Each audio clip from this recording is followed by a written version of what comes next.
Banatan mo yung taga Pilipinas kay banatan ko yung OFW. Dali. O, sige, pwede yan. Ayan, sige. Pwede, ito problema ng banatan to. Ito, napakaswerte ko pala ngayon kasi nga, puro taga Pilipinas yung nanonood sa'yo dyan.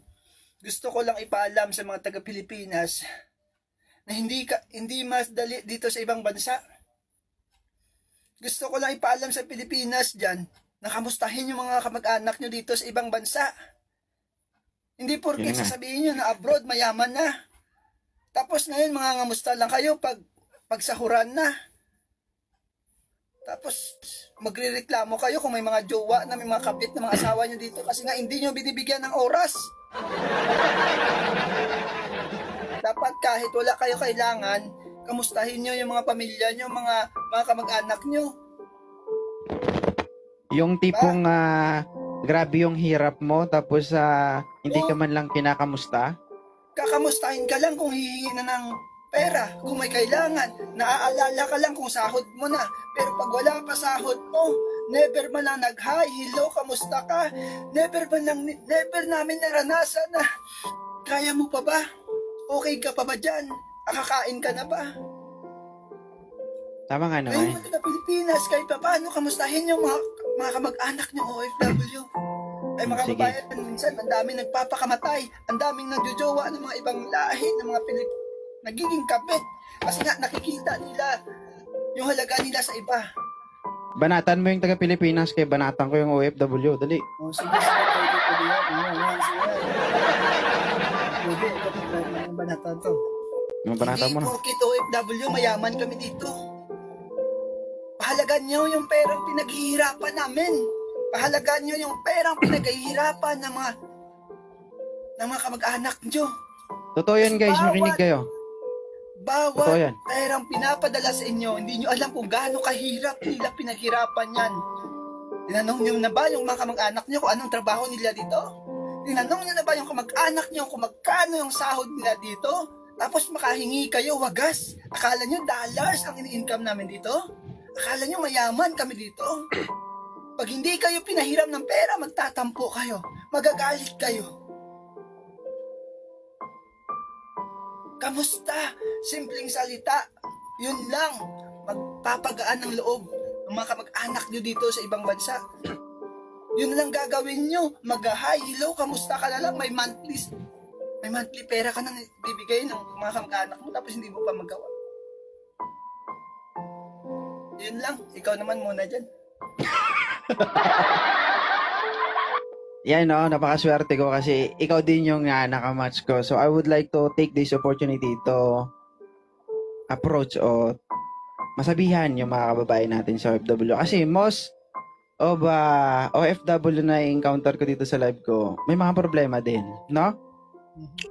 So kayong mga nasa ibang bansa, no? Makinig kayo guys. Sa Makinig mga kayo. kababayan natin dyan, hindi habang buhay na sa abroad kayo. Mali kasi yung mindset na, kasi sinasabi nila lagi, wala pamilya ko yan tutulungan ko yan. Sabi ko nga lagi, hindi masama magtulong, lalong-lalo na sa pamilya. Pero, the first thing is, kailangan mong mag-ipon para sa sarili mo. Kasi hindi habang buhay, malakas ka, nasa abroad ka, kumikita ka. Ngayon, ang gagawin mo, matuto kang mag-manage with regards to financial matters. Hindi yung bigay ka ng bigay. Although pamilya mo yan, pero isipin mo yung sarili mo na pag umuwi ka ng Pilipinas, meron kang pansariling gastos, meron kang pang-umpisa para sa sarili mo. Hindi yung humingi lang na yung kapatid mo ng iPhone, bibigay mo kasi kapatid mo. No, hindi ganun yun. Okay? Kasi iniisip natin, nakakatulong tayo. Mali. Iniisip nyo nakakatulong kayo kasi napoprovide nyo pangangailangan nila. May disadvantage saka advantage yan, no? Sa tingin mo nakakatulong ka kasi naipoprovide mo yung pangangailangan niya, pero hindi mo alam, napapahamak mo yung kapatid mo o yung taong napagbibigyan mo ng pera o ng gamit na hinihingi niya. Bakit? Hindi mo man lang siya tinuturuan magsumikap o maghanap ng paraan kung paano siya dumiskarte sa buhay niya. Tinuturuan mo siyang maging tamad, tinuturuan mo siyang magdepende sa'yo na manghingi lang. Dahil alam niya na kapag humingi siya, bibigay ka. Maraming OFW sa atin na umuwi ng Pilipinas na halos wala ng pera. Sagana yung pamilya mo sa Pilipinas, pero pag uwi mo na ikaw mismo yung nagtatrabaho, wala kang pera. Na halos pag uwi mo sa bahay mo, kaya ultimo pamilya mo, papapalayasin ka. Bakit? Wala kang ipon. Wala kang dalang pera, wala kang dalang pasalubong. Ngayon, masakit? Masakit, di ba? Kayong kasalanan yon. Sa'yo. Ikaw, pa namin mga OFW. makinig ka. Makinig ka muna. Patapusin mo ako. Ha? Makinig ka. Kasalanan mo. Bakit? Debate. Ito guys, Eh, debate. may sarili kang buhay, di ba? Soon to be, magkakaroon ka ng sariling pamilya. Bakit hindi mo inisip yung sarili mo? Hindi masama magtulong, lalong-lalo na sa nanay at tatay, mga kapatid. Pero alamin mo yung mga pangangailangan nila na dapat mong ibigay. Hindi yung magbibigay ka lang basta-basta na hindi mo pinag-iisipan to the point na wala nang maiwan sa'yo. Wala kang maitabi sa'yo. Di ba? Dapat, every sahod mo, meron ka man lang maitabi sa'yo kahit 30% ng sahod mo. Bakit? Pag nagkakasakit ka ba, may nanay at tatay sa tabi mo? Wala, di ba? May magpupunas ba sa noo mo kapag nilalagnat ka? Wala. Yun nga. Ang tanong, kapag nagkasakit ka ba dyan sa labas o sa ibang bansa, may mahihiraman ka ba na pera? Kung may kaibigan ka na malalapitan mo, swerte ka. Paano pag wala? May kamag-anak ka bang magpapadala sa'yo? Wala. Bakit? Sa'yo sila umaasa. Sinanay mo silang nagbibigay ka at nagpo-provide ka. Di ba? Ang gusto ko lang sabihin dito, no? Mag-ipon para sa sarili. Na pag-uwi mo ng Pilipinas, hindi ka magdidepende sa pamilya mo. Sabi nga nila, much better to give than to receive. Pag-uwi mo ng Pilipinas, magpuntal ka sa sarili mo na hindi ka aasa sa pamilya mo. Kapag humingi pamilya mo, magbigay ka. Pero hindi ka didepende sa kanila. Kasi ako, nanonood ako ng mga content mo eh. Papa Bench. No, maraming umiiyak na mga OFW na maalala lang sila ng pamilya nila kapag kailangan sila. Tama yun. In reality, nangyayari yun. Diba? Kasi meron ako nakakausap din dito na wala eh.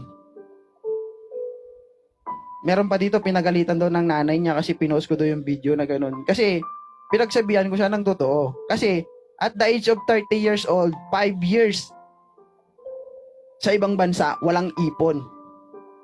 31 ka na, wala kang asawa, 5 to 6 years ka na sa abroad, wala kang pundar para sa sarili mo. Lahat binigay mo sa pamilya mo. So kailan ka mag-aasawa? Sigurado ka ba na hindi ka mag-aasawa? So pag nag-aasawa ka, doon ka lang mag-iipon? Sino maghihirap?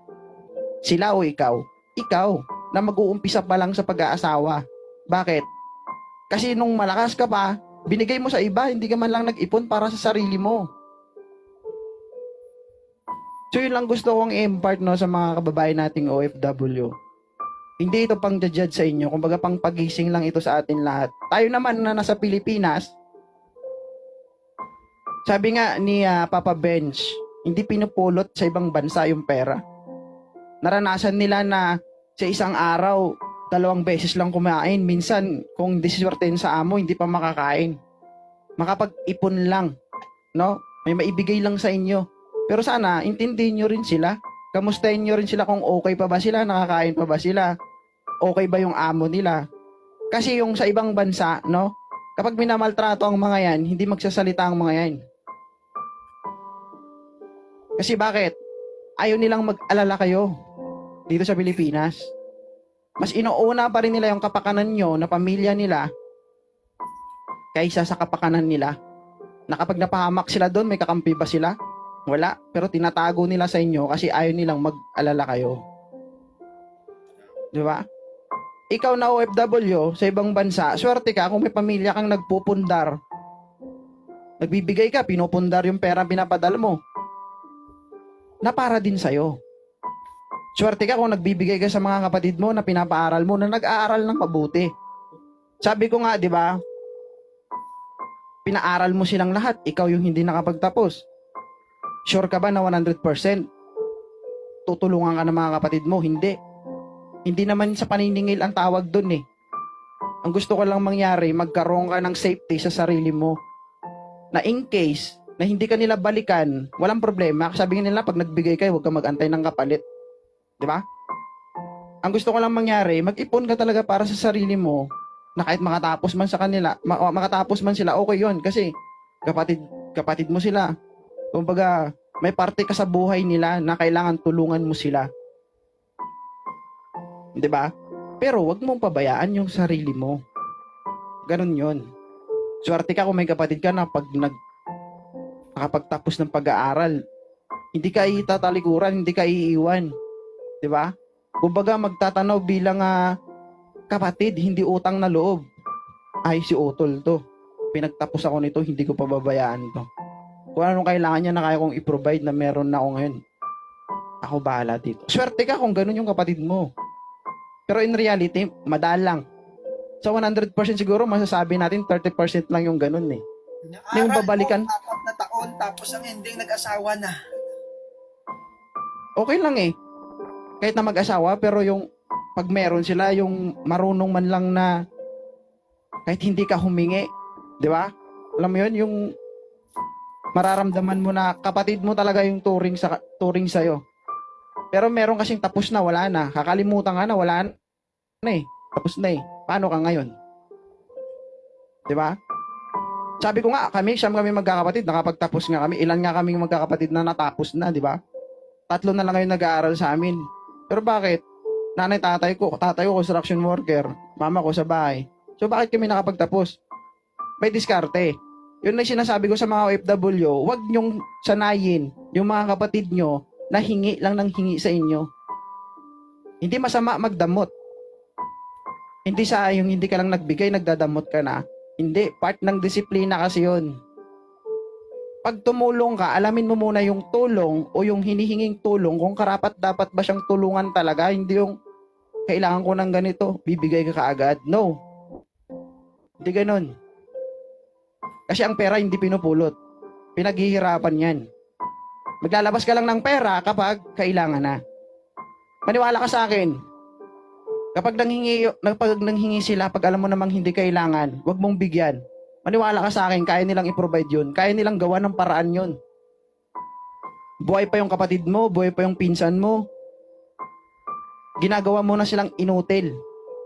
Pinuputulan mo sila ng kamay at paa. Ginagawa mo silang bobo. Bakit? Ikaw na yung nagpo-provide eh. Hindi mo sila hinahayaang gumawa ng paraan para masulbar o mabigyan ng solusyon ng problema nila. Bakit? Ano ka ba? Superman ka ba na kaya mong i-provide lahat? Yung pangangailangan nila? Kaya mo siguro sa ngayon. Ilang taon ka ba sa abroad? Lifetime ba makakapagtrabaho ka sa abroad? Lifetime ba hindi ka magkakasakit? No. Hindi natin masabi yun. Kaya dapat matuto kang mag-manage sa pera. Kasi nag-abroad ka lang naman dahil sa pera eh. Ano ba yung first mindset mo bago ka nag-abroad?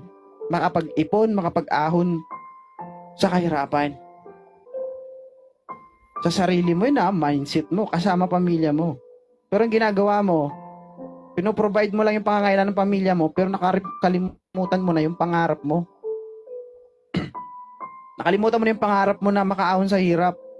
Sa ginagawa mong pagtulong, na wala na sa wisyo, tulong ka lang ng tulong, hindi mo inaalam kung anong dapat na tulong na ibibigay mo sa pamilya mo. Baga nawawala ka na sa landas na gusto mo ba? Alam mo yun? Yung bigay ka lang ng bigay, pero yung pangarap mo, wala na. Nakakalimutan mo na. So, the best way, kailangan mong mag-ipon din para sa sarili. Walang masama tumulong, hindi masama magdamot kung alam mo namang yung tulong na hinihingi ay hindi karapat-dapat o kaya naman nilang bigyan ng solusyon. So, kailangan nating mag-ipon. Para pag uwi ng Pilipinas, may dala ka, may extra ka para sa sarili mo, makapag-umpisa ka. Na sana, hindi ka na makabalik ng abroad, di ka na ulit maghihirap. Kumbaga, ikaw na yung magiging boss, ikaw yung magbibigay sa mga nangihingi, ikaw na yung boss at hindi ka na umaasa sa ibang tao. So, ganun lang yun. Maraming salamat, Bow. Di ba?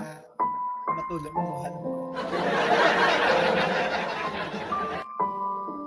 I hope na may na lesson kayong learn na sinabi dito ng co-host natin. Ilang viewers mo?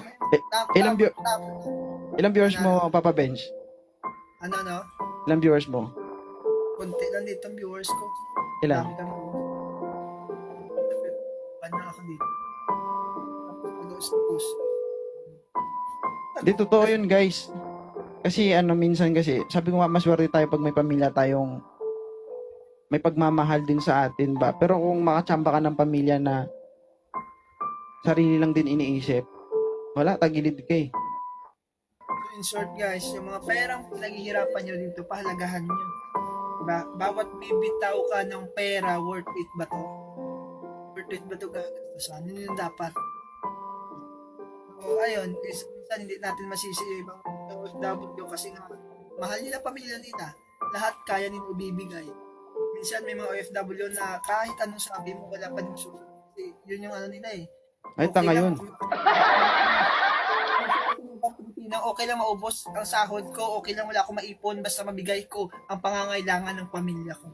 That is the wrong mindset. Diba? Mali yun, guys. Kaya pag uwi nyo, missing ko, wala kayo. Kung wala kayong pera, basura ang tingin ng pamilya mo. Hindi man lahat, pero karamihan. Diba? Tabi-tabi lang sa mga dyan, OFW na meron talagang maayos na pamilya na binibigyan, tapos maayos talaga yung pakikitungo ng pamilya nila bawat isa. Income nila, di ba? Sabi ko nga maswerte ka kapag may mama ka na kapag nagbigay ka ng pera, pinupundar tapos para sa alam mo 'yon? Swerte ka. Pero kung pamilya mo, gastos dito, gastos doon, hindi ka iniisip. Ang mas masakit pa, hindi ka man lang kinakamusta kung kamusta ka na, may sakit ka ba? Kumain ka ba? 'Yun ang pinakamasakit doon. Kaya minsan ang daming mga nagpapakamatay, nadi-depress dito kasi instead na sana yung pamilya nila yung makakatulong sa kanila, 'di ba? Wala sila may makuha na tulong. Kasi may kamusta man lang, never nila kakakamustahin yung mga kamag-anak nila dito sa ibang bansa. Alam nyo, ito sa mga taga Pilipinas, kung may mga kamag-anak kayong OFW, kahit simpleng salita lang, wala man kayo kailangan, wala man kayo hihingin, kamustahin nyo lang. Kahit wala sila pera, hahanap yun ng paraan para mabibigyan kayo kasi napakagaan sa kalooban na kinakamusta ka ng kamag-anak mo. Na kahit alam mong kulang ang pera mo pero bibigay ka kasi nga na-inspired sila magbigay sa inyo kasi kahit papaano natuwa sila. Kaya sa katuwaan ng mga OFW, nakakamustahin nyo lang sila. Minsan, ang daming OFW dito na alam mo na in love na lang sa iba na kahit may mga asawa, mostly ganyan yung mga cases dito eh. Kahit may mga asawa sa Pilipinas na in love dito kasi nga hindi nila nakita yung pagmamahal na hinahanap sana nila sa pamilya nila o sa mga asawa nila. Kaya dapat kahit paano, alam natin LDR, malayo, iba yung oras natin, pero kahit paano, once a week, kamustahin nyo naman. Hindi man kinakailangan na araw-araw mag-usap nyo, kahit paano kamustahin nyo lang. Oo. Diba? Kamustahin nyo, ipakita nyo yung halaga nyo na yung pinaghirapan, naghihirap sila dito, kahit paano ipakita. Ang sinasabi namin dito, Bianca, hindi naman lahat. Sabi ko nga, maswerte ka kung may pamilya ka na mahal ka. Diba? Pero hindi naman lahat. Pero kasi karamihan. Karamihan, talaga. Ito yan. Maraming ganib o sakim sa pera na nandito sa Pilipinas. Totoo yan. Ang masakla pa dito, pag uwi mo, tatanungin ka, wala kang ipon. Tagal mo na sa abroad. Hindi niya tinanong kung saan yung ipon mo. Kasi buwan-buwan pinapadala ng mga kamag-anak nila, sa mga kamag-anak nila. Ang problema niyan, wala pa ang sahod, nanghihingi na naman. Sahod dito sa ibang bansa, once a month lang. Pero yung iba, hihingi 15 days. 15 pa lang hihingi na. Katapusan, hihingi na. Pinoy eh. Once a month lang sahod dito. Diba? Hindi mayaman yung OFW, guys. No.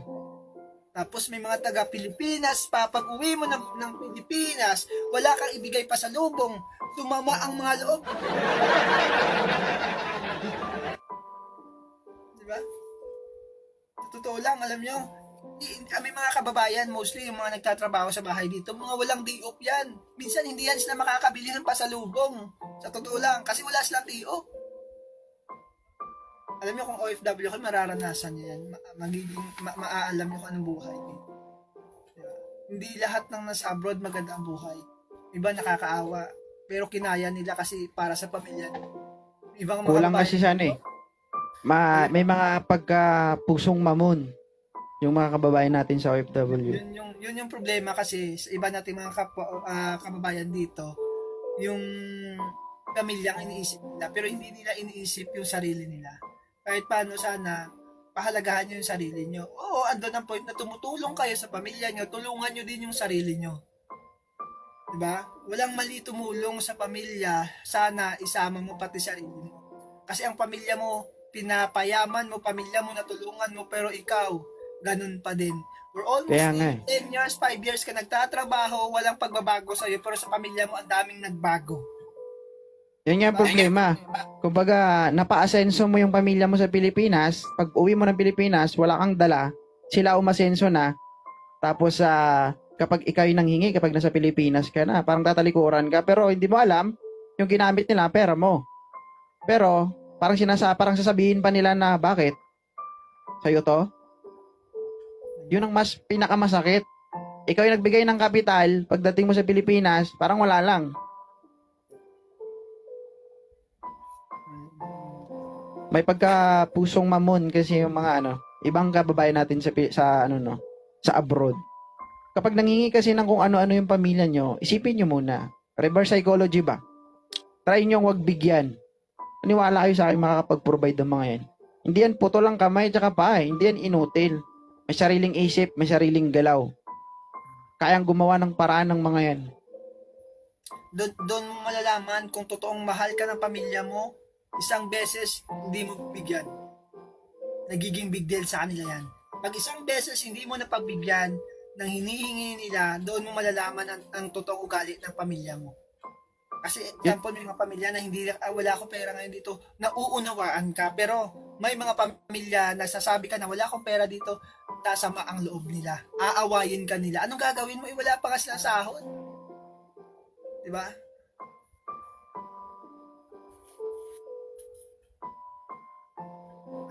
Na hindi yung mindset ng fam ko.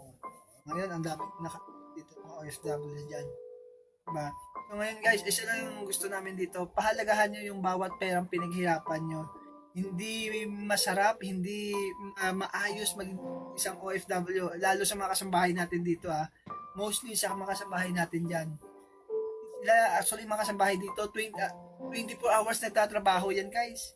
Konti lang pahinga nila yan. Kasi sa bayan nagtatrabaho, wala pa mga day off kadalasan dyan. Lahat ng mga trabaho na hindi na natatrabaho sa Pilipinas, dito nagagawa nila. Naging kargador yan sila, naging car wash, naging tagaluto, tagalaba. All around yan, tinatrabaho nila. Kaya dapat pahalagahan nyo din yung mga perang pinapadala sa inyo. Sana may mapapatunguhan, may mapupuntahan yung mga perang pinaghirapan nyo. Ama yung point ni host na if ever bibitaw kayo ng pera, sa deserve. Tsaka yung sinasabi na mahal yung pamilya nyo, being a OFW, for me in my own opinion, so mga OFW, di ba mindset mo, makatulong ka sa pamilya mo. Bago mo mahalin yung pamilya mo, mahalin mo muna yung sarili mo. Bakit?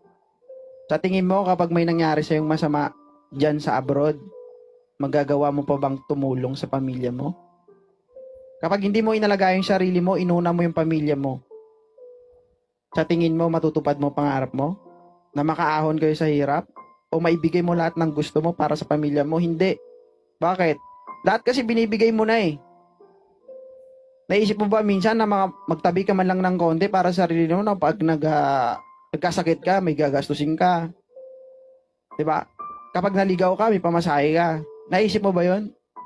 Kung lahat binapadala mo at nagkaroon ka ng problema dyan sa abroad, wala kang ipon, paano ka? Sa tingin mo, makakapag-provide ka ng mga pangangailangan ng pamilya mo na hinihingi sa'yo? Hindi. Bakit? Mas iniisip mo sila kaysa sa sarili mo. Napapagod ka rin Kumbaga, hindi ka robot na hindi ka napapagod. Kaya dapat, unahin mo sarili mo bago sila. Bakit? Ikaw yung working force. Baga, ikaw yung working force, ikaw yung manpower, ikaw yung nagpo-provide. So, kailangan, unahin mo yung sarili mo na safety ka, healthy ka, malakas ka, may pondo ka para sa sarili mo para pag nagkasakit ka, meron kang pera. Kung sakali, hindi ka mapagbigyan ng amo mo, meron kang sariling pera. Di ba? Kapag hindi mo na kaya, minaltrato ka na, kung pwede ka nang umuwi ng Pilipinas, may dala ka. Hindi yung binigay mo lahat, ultimo pag uwi mo, wala. Isa yan, Diba? sa karamihan na mga OFW, walang pakialam sa sarili nila. Basta ma-provide lang nila yung pangangailangan ng pamilya nila, maubos man ang sahod nila, okay lang. Kasi yun yung mga pananaw nila. Pero try nyo baguhin yung mga pananaw nyo na kahit papano, hindi lang pamilya ang natutulungan nyo, kundi pati sarili nyo. Walang masama magtulong sa sarili nyo. Kasi para yan sa inyo. Sabihin nyo na lang kaming mali kami kapag hindi nangyari sa inyo yan. Sabi nga namin, kung may pamilya kayong iniintindi kayo, mahal kayo, swerte kayo. Pero pag alam nyo tagilid kayo sa pamilya nyo, ay mag-isip kayo. Lalo na sa mga dalaga. Kasi hindi habang buhay, dalaga ka. Nag-iedad ka, bakit? At age of 50, mag-aanak ka pa. 45, magkakaanak ka pa. Hindi. Napakahirap na sa panahon ngayon, mag-anak ng 35. So, kailan ka magbubundar pag 35 ka na? Bakit? At the age of 35, nasa abroad ka pa ba? Baka umuwi ka ng Pilipinas. Dito ka na mag-stay ka ng Pilipinas. Ang tanong, may ipon ka. Dito pa ako. Ha? Sa abroad pa ako. Age Sa of abroad ka ba? 35, sa abroad pa ako. Hindi. Dito pa ako. Bakit? Magkakaanak ka? Babae yung sinasabi ko. Hindi ikaw. Speaking sa edad, host, actually ako, once nag-attend ako ng isang parangal ng mga OFW na pinakamatagal na dito Nakita sa ko yun. abroad. Talagang, alam mo, merong 45 years old, 55 years old, 58 years old. Alam mo, doon ako na-disappoint na in-interview ko sila, pero hindi ko pinost yung iba. Kasi, alam mo, pati apo nila, sila na yung tumutulong. Pati yung mga apo nila na, alam mo, ang Ay, papabensin mamaki. dito ako, dahil nga pati apo ka, pinapaaral ko pa yung apo ko. Do you think obligation? Alam mo, kung gusto mo, pwede mo sabihan, kaso ayaw ko kasi maka-offend eh. Ako kasi tinanong ko lang anong reason nga sa edad mo, bakit andito ka pa, papabens kasi yung apo ko, pinapaaral ko pa. Pinaaral mo na yung anak mo, pati apo mo ba, obligasyon mo? Kaya Diba, nga minsan, eh. ano ko eh, na alam mo, kung gusto mo lang sabihan, pero ayaw mo kasi maka-offend sa kanya. Kaya minsan, nakokontrol ko lang din na, hindi ba, never ka ba sinabihan ng mga anak mo na umuwi ka na lang para magsama na kayo? At ano ba, habang buhay ka ba dito? Pati mamatay ka na, dito ka na lang sa abroad? Yan yung sinasabi na sinubo mo na lahat, 'di ba? Sinubo mo na lahat, pag gusto pa nila ultimo pagbihis sa kanila, ikaw pa magbihis sa kanila, 'di ba? Andiyan na yung pagkain eh, papasubo pa. Si Maria naman oh. At para sa akin na hindi nakaka-proud yung matagal sa abroad. Totoo. Oo. Nakaka-proud kung ang dami mong napundar sa abroad. Pero yung tumagal ka sa abroad, para sa akin hindi nakaka-proud. Wala Hindi. dapat ikaka-proud doon. Hindi kasi sa atin kasi mga Pinoy, 'di ba? Before tayo mag-abroad, mindset natin saglit lang 'to. Pagkatapos, uwi na ako, dito na ako. Siyempre, mag-ipon ako para 2 years na ako eh. 2 O, years diba? na ako, pero umabot naman ako 10 years. yun nga yun. 'Di ba? Kung matupad mo yun, kung gusto mong matupad yung pangarap mo na yun, magkaroon ka ng disiplina sa sarili mo. Lalong-lalo na sa pera.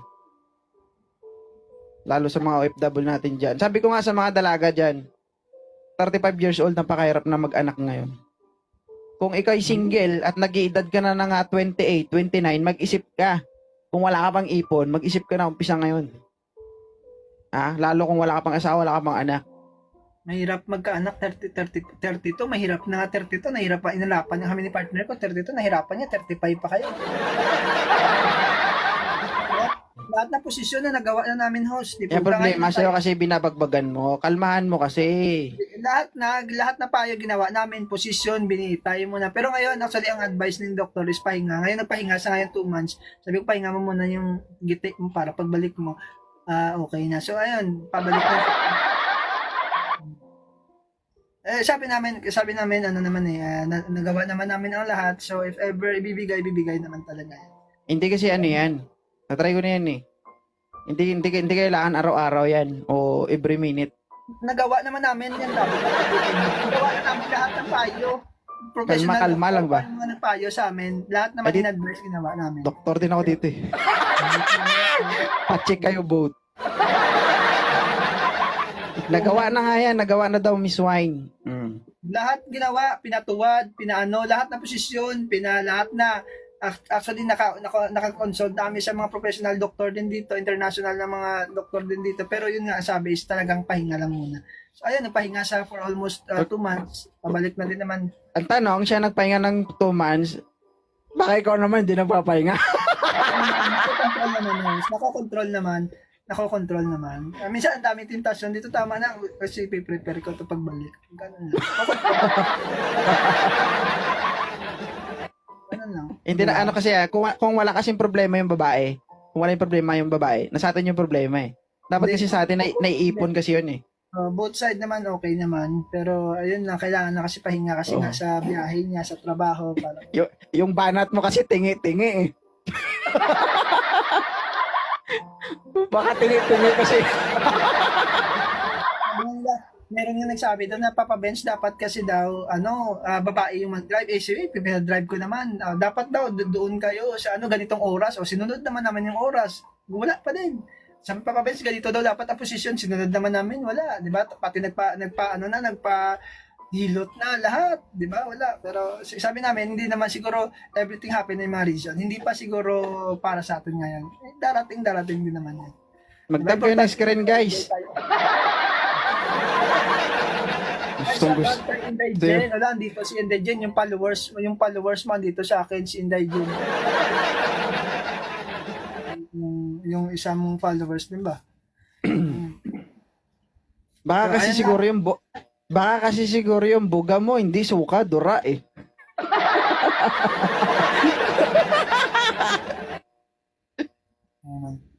Hindi na-try ko kasi yan eh. Ayaw. Ilang buwan kong try talaga, wala. Yung tipong binagbagan mo ng binagbagan. Wala eh, lutang. Wala, binlock mo daw si Indigen, no? Uy, hindi baka siya nag-block sa akin. Sabi niya, papabench, binlock ako. Hindi ko alam. Sabi niya. Hindi niya alam. Papake mo ata si Indigen eh. Guys, PK ito guys ha. Mag-tap kayo ng screen, hindi yung nanonood ng kayo ba? Magkapatid kami sa labas. Magkapatid kami sa labas. Nakuha ang ating mga kapwa OFW dito. Ako, as lang din dito sa ang dami kong ang daming mga OFW din na ganun yung concern mostly. Especially ako naman, lahat ng problema inahandle ko naman dito na yung magpapapayo, mga ganun.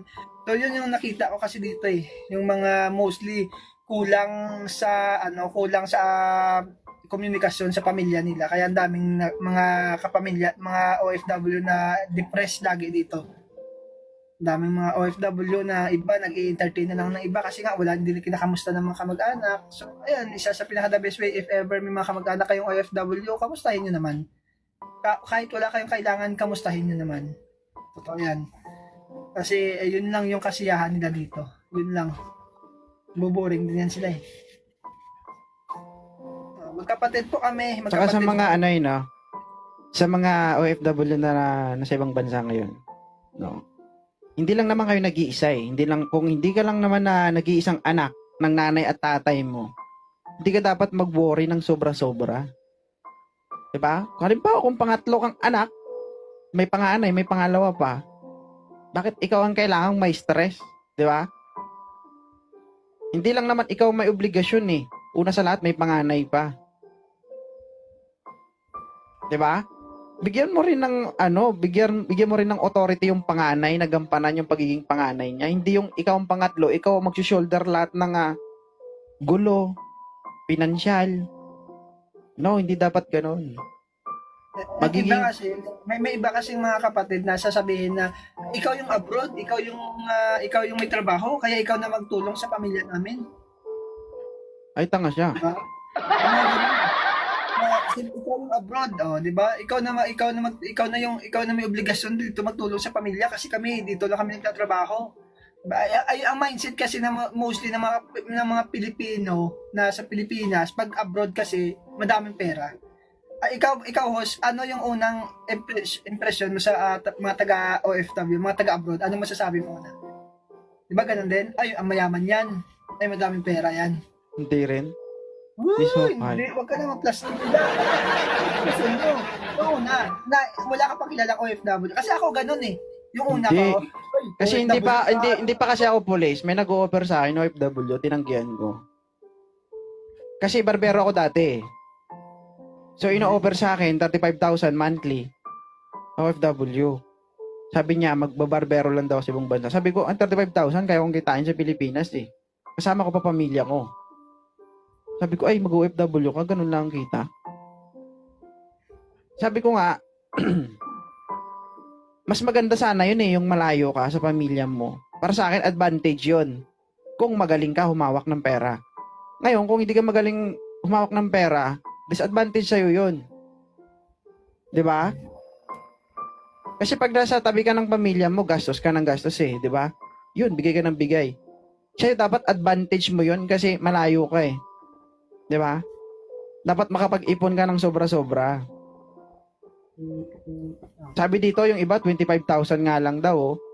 Eh sa akin nun, nag-edad pa lang ako ng 21, 22.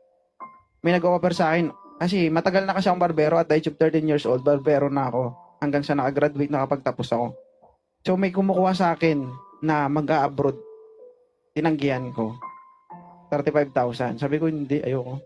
Kasi kaya ko naman kitain yan sa Pilipinas kasama ko pa pamilya ko. Tinanggihan ko. Hindi sana all ganon. Hindi naman ako, yun nga ako ano ko to eh, na-notice ko to eh.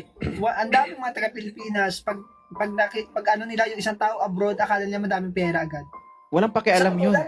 Totoo yan yung sinasabi mo. Totoo yung sinasabi mo. Sila yung mga taong ano lang, kumbaga hindi sanay sa hirap. Kumbaga nagbabase lang sila sa nakikinig nila, nakikita nila, pero hindi nila nararamdaman. Totoo lang, magkano lang din naman ang mga sahod dito, lalo sa mga kasambahay natin, hindi naman kalakihan ang mga sahod dito. Actually, kaya yan kitain sa Pilipinas, kaso nga lang, wala silang trabaho na mapagtatrabahoan sa Pilipinas, kaya sila nag-abroad. Mostly, magkano lang sahod ng kasambahay dito? At magkano nga guys, pag sa Pilipinas? Magkano ang sahod ng kasambahay? Magkano ang sahod ng kasambahay sa Pilipinas? Mura lang dito. Pagkasambahay Hindi, ka. yung sa ano dito sa Kuwait, magkano yung ano sa abroad? Magkano? 20,000. Hindi sa Pilipinas. 8K to 10K. Sa abroad. Sa Pilipinas. 120 magkano 'yan? Nasa 30 ganon. Then 6 hindi sa may dito sa may 65 dead kay sa mga 19. 23 so mga 23,000 to 25,000 ang sahod ng mga kasambahay, di ba? Kaya nila kitain actually sa Pilipinas kung gustuhin, kaso nga lang wala, mahirap naman, hindi man sa Pilipinas, hindi kaya ng Pilipinas magpasahod ng ganyan. Oh, buksan nyo yung isip nyo mga kababayan, di ganun kadali kitain ng pera sa ibang bansa. Kala nyo mayaman ng mga kababayan nating OFW, hindi. Pero kung sasabihin nyo, si Papa Benz, ay mayaman yan, Ilonggo yan eh. Siyempre, mayaman kami kasi ang pera sa amin, ginapiko, ginapala. Si Papa Benz, mayaman yan kasi Ilonggo yan eh. Ang pera, pinapala, pinapiko sa kanila. Di ba? Ako naniniwala, okay yan. No? So yan, ayan yung sabi niya eh, di ba? Gampanan na lang namin.